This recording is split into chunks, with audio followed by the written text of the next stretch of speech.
My brilliant life begins by showing a boy named Arum who suffers from a very rare disease. Because of his illness, Arum, who is actually 16, looks like an old man of 80. Arum also has a weak body, making it impossible for him to attend school. However, Arum always spends his time reading books and writing. Knowing that his life might not be long, he decides to write about the past story of his parents, who met and fell in love with each other when they were still in high school. At that time, his father, Dae-su, looks very shocked when his mother, Mira, tells him about his pregnancy. Dae-su feels even more burdened when Mira holds Dae-su accountable because she insists on giving birth and caring for their baby. Dae-su, of course, is against Mira's wishes because they are still very young and are high school students. Not only that, but Dae-su also comes from a poor family, making it impossible for his family to support the three of them. On the other hand, Mira's family is quite rich, but they have 6 children, and Mira is the only daughter in her family. After learning that Dae-su had impregnated Mira, Mira's 5 older brothers did not remain silent. They urged Dae-su to take responsibility. Knowing that his one and only daughter has done a very shameful act, Mira's father looks furious and asks Mira to abort the pregnancy. However, Mira firmly refuses her father's request and insists on giving birth and caring for her baby. When he was in school, Dae-su was immature and often acted rashly. Dae-su, who had participated in a taekwondo martial arts competition, had problems with the referee and the principal, causing him to be slapped by his coach. While at home, Dae-su also gets a hard slap from his father after telling his father that he has impregnated a girl.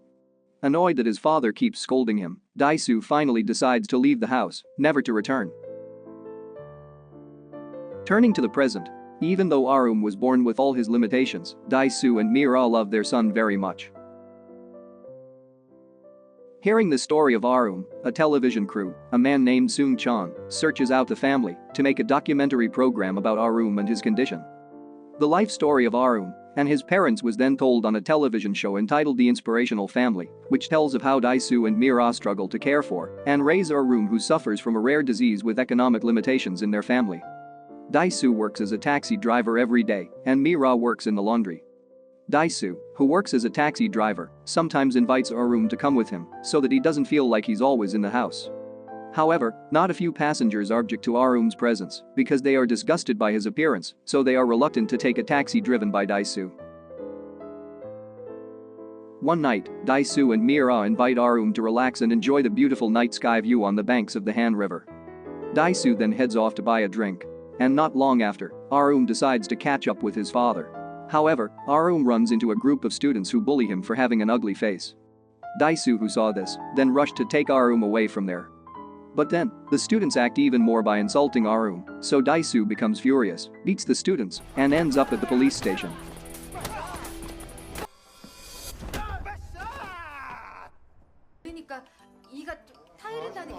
After returning from the police station, Mira then grumbles that Dae-su beat the students.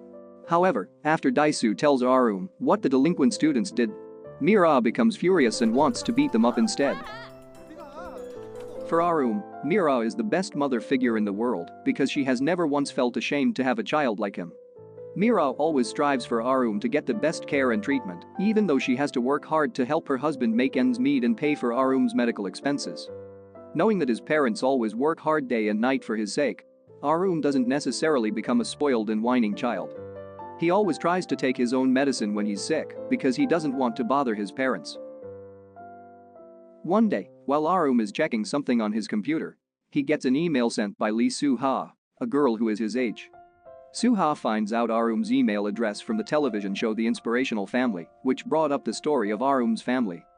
In her email, Soo-ha says that she too is seriously ill, so she thinks that they might be friends because their conditions are not much different. Since getting the email from Soo-ha, Arum looks so happy and always imagines the sweet message that Soo-ha sent to him as if he was feeling in love. One night, Mira seems to be crying and blaming herself for what Arum is going through. She regrets that she used to run fast when she was pregnant with Arum and hopes that her baby will never be born. Unbeknownst to his parents, Arum apparently heard Mira's regrets and looked so sad because his mother had apparently tried to abort her fetus while pregnant with him.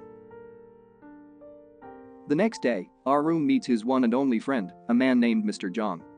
A-Ruem tells Mr. Jong that he will soon be hospitalized due to his deteriorating health condition.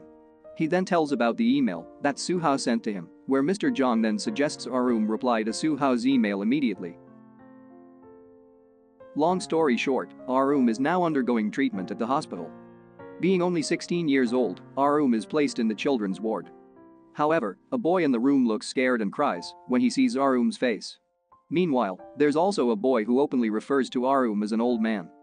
Mira is annoyed, then closes the curtains around A-Ruem's bed so her son can rest. A few days later, a group of middle-aged women come to A-Ruem's treatment room. Seeing A-Ruem's condition, they presumptuously tell Dae-su and Mira that A-Ruem is a message sent by God to sinners.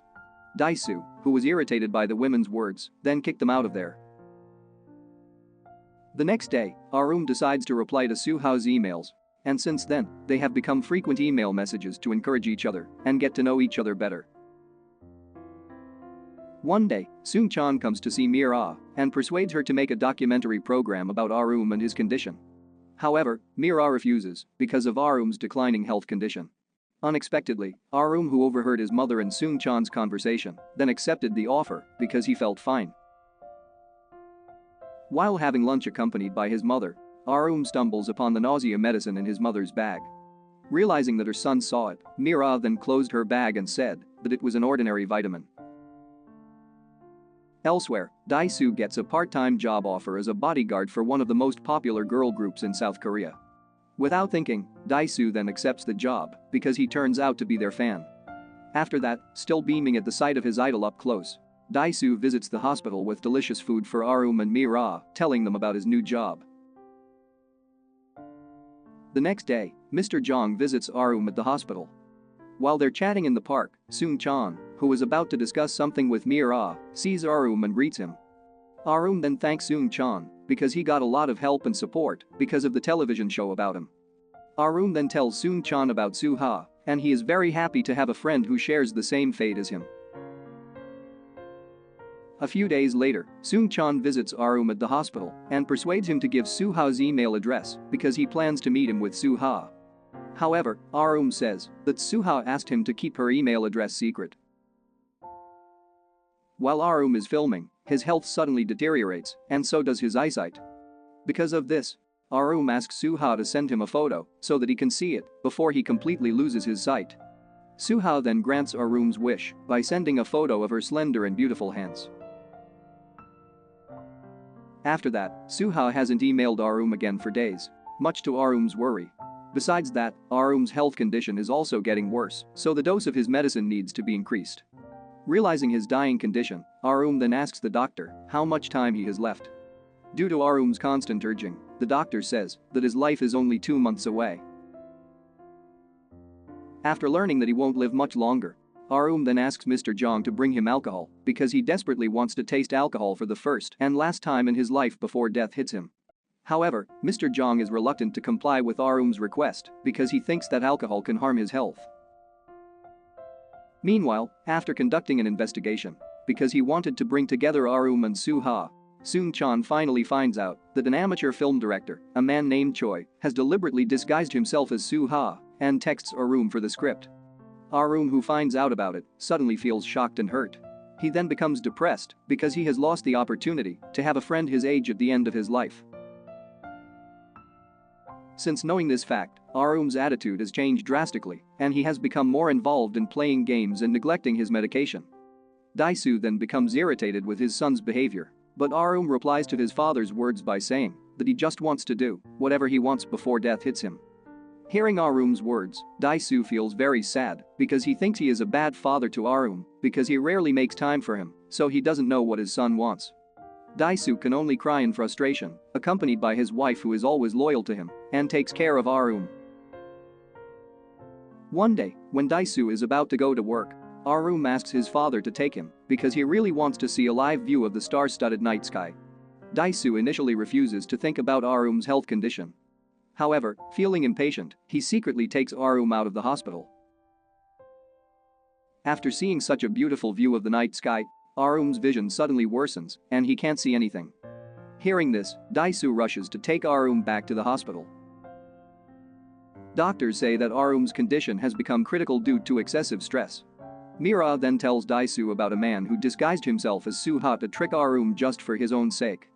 Knowing this, Dae-su immediately became angry and then went to the man at his house. Dae-su finally meets Choi.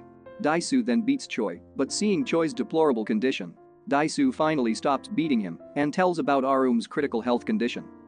After they finally reconcile, Choi then tells Dae-su about the poem Arum sent him. The poem turns out to be about the struggle of a father. After reading the poem, Dae-su then becomes reminded of his father, whom he hasn't seen in a long time since his father scolded him for impregnating Mira. That same night, Dae-su immediately rushes to his father's house.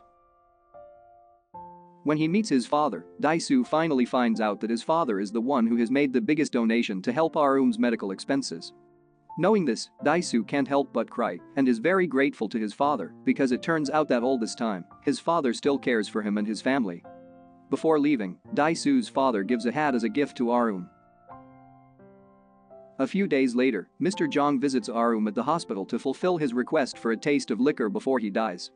While they are enjoying the drink, Mr. Jong tells Arum that this will be the last time he visits him because he is about to move to a nursing home because of his old age and senile dementia.